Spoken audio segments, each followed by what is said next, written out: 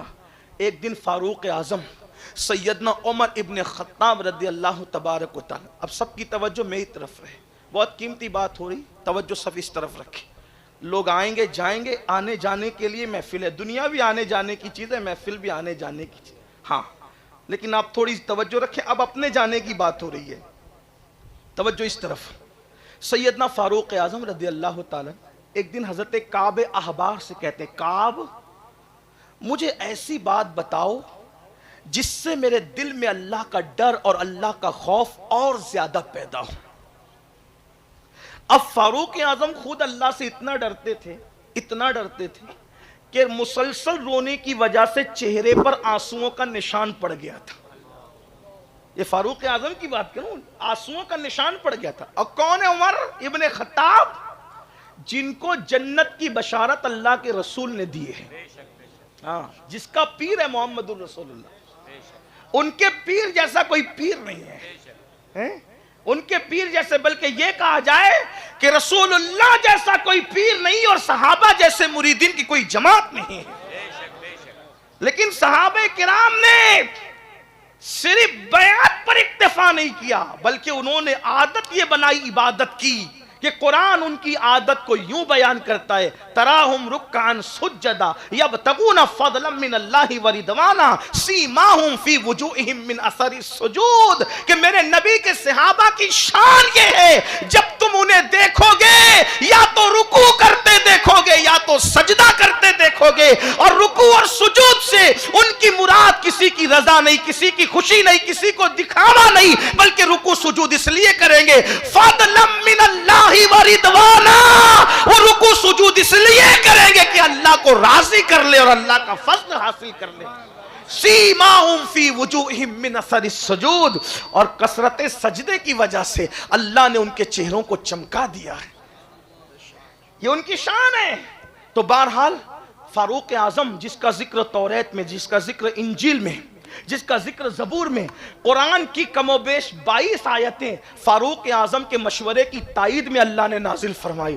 وہ فاروق اعظم جس کے بارے میں فرمایا میرے بعد اگر کوئی نبی ہوتا تو عمر ابن خطاب ہوتے, لا نبی آبادی مگر میرے بعد کوئی نبی نہیں. کون فاروق اعظم؟ ایک روایت سن لے, آپ کو پتا چلے عمر ابن خطاب کون ہے. ایک مرتبہ اللہ کے رسول علیہ السلام جلوگر ہے, جبریل امین بارگاہ اقدس میں آتے ہیں, رسالت مآب کی بارگاہ میں حاضری دیتے ہیں. ایسے میں سامنے سے فاروق اعظم آتے ہیں تو حضرت جبریل مسکرا کے کہتے ہیں یا رسول اللہ عمر آ رہے ہیں, یا رسول اللہ عمر آ رہے ہیں, یا رسول اللہ عمر آ رہے ہیں. آقا نے مسکرا کے کہا کیا میرے عمر کو آسمان والے بھی پہچانتے ہیں, کیا میرے عمر کو آسمان والے بھی پہچانتے ہیں؟ حضرت جبریل نے کہا یا رسول اللہ زمین والوں سے زیادہ آسمان والے عمر کو پہچانتے ہیں. تو آقا نے فرمایا ذرا فضیلت بیان کرو پھر میرے عمر کی. اے جبریل میرے عمر کی فضیلت بیان کرو. وہ جبریل امین عرض کرتے یا رسول اللہ اگر میں 1000 سال کی عمر لے کر آؤں, 1000 سال کی عمر لے کر آؤں اور عمر کی فضیلت بیان کروں, 1000 سال ختم ہو جائیں گے, عمر کی فضیلت ختم نہیں ہو سکتے. یہ فاروق اعظم ہے. اب وہ فاروق اعظم